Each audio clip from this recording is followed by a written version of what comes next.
Cuba का missile संकट। 1961 के अप्रैल महीने में सोवियत संघ के नेता इस चिंता में डूबे हुए थे कि अमेरिकी साम्यवादियों द्वारा शासित क्यूबा पर हमला कर देगा और वहाँ के राष्ट्रपति फिदेल कास्त्रो का तख्ता पलट हो जाएगा। क्यूबा अमेरिका के तट से सटा हुआ एक छोटा सा द्वीपीय देश है। क्यूबा का झुकाव सोवियत संघ की ओर था।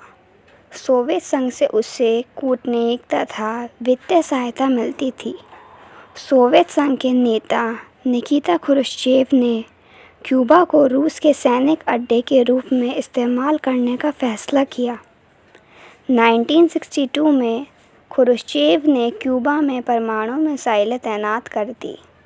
इन हथियारों की तैनाती के कारण पहली बार अमेरिका निकटतम निशाने की सीमा में आ गया था। हथियारों की इस तैनाती की वजह से सोवियत संघ पहले के मुकाबले अब अमेरिका के मुख्य भूभाग के तकरीबन दोगुने ठिकानों या शहरों पर आक्रमण कर सकता था। अमेरिकियों को इस बात की भनक कि क्यूबा में सोवियत संघ ने अपने परमाणु हथियार तैनात कर दिए हैं 3 हफ्ते बाद लगी। अमेरिकी राष्ट्रपति जॉन एफ कैनेडी और उसके सलाहकार ऐसा कोई भी कदम नहीं उठाना चाह रहे थे जिससे दोनों देशों के बीच परमाणु युद्ध शुरू हो जाए, परंतु वे इस बात को लेकर अडिग थे कि क्रुश्चेव क्यूबा से मिसाइलों और परमाणु हथियारों को हटा ले। कैनेडी ने आदेश दिया कि अमेरिकी जंगी बेड़ों को आगे करके क्यूबा की ओर जाने वाले सोवियत जहाज़ों को रोका जाए। इस प्रकार अमेरिका सोवियत संघ को यह चेतावनी देना चाहता था कि इस मामले को लेकर वह काफ़ी गंभीर है। ऐसी स्थिति में यह प्रतीत होने लगा कि युद्ध होना तय है। इसी को क्यूबा मिसाइल संकट के रूप में जाना जाता है। इस संघर्ष की आशंका ने पूरे विश्व को अशांत कर दिया। यह टकराव कोई साधारण युद्ध नहीं होता।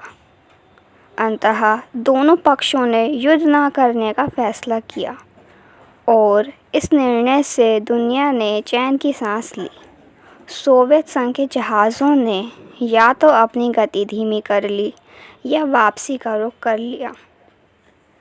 क्यूबा मिसाइल संकट शीत युद्ध का चरम बिंदु था। शीत युद्ध यानी कोल्ड वॉर सोवियत संघ और अमेरिका तथा इनके मित्र देशों के बीच प्रतिद्वंद्विता, तनाव एवं संघर्ष की एक श्रृंखला के रूप में चलता रहा। सौभाग्य से इन तनावों एवं संघर्षों ने युद्ध का रूप धारण नहीं किया, यानी इन दो देशों के बीच कोई पूर्णव्यापी रक्तरंजित युद्ध नहीं छिड़ा। विभिन्न क्षेत्रों में युद्ध हुए। दोनों महाशक्तियों और उनके मित्र देश इन युद्धों में संलिप्त रहे। वे क्षेत्र विशेष के अपने मित्र देश से मददगार बने, परंतु विश्व तीसरे विश्व युद्ध से बच गया।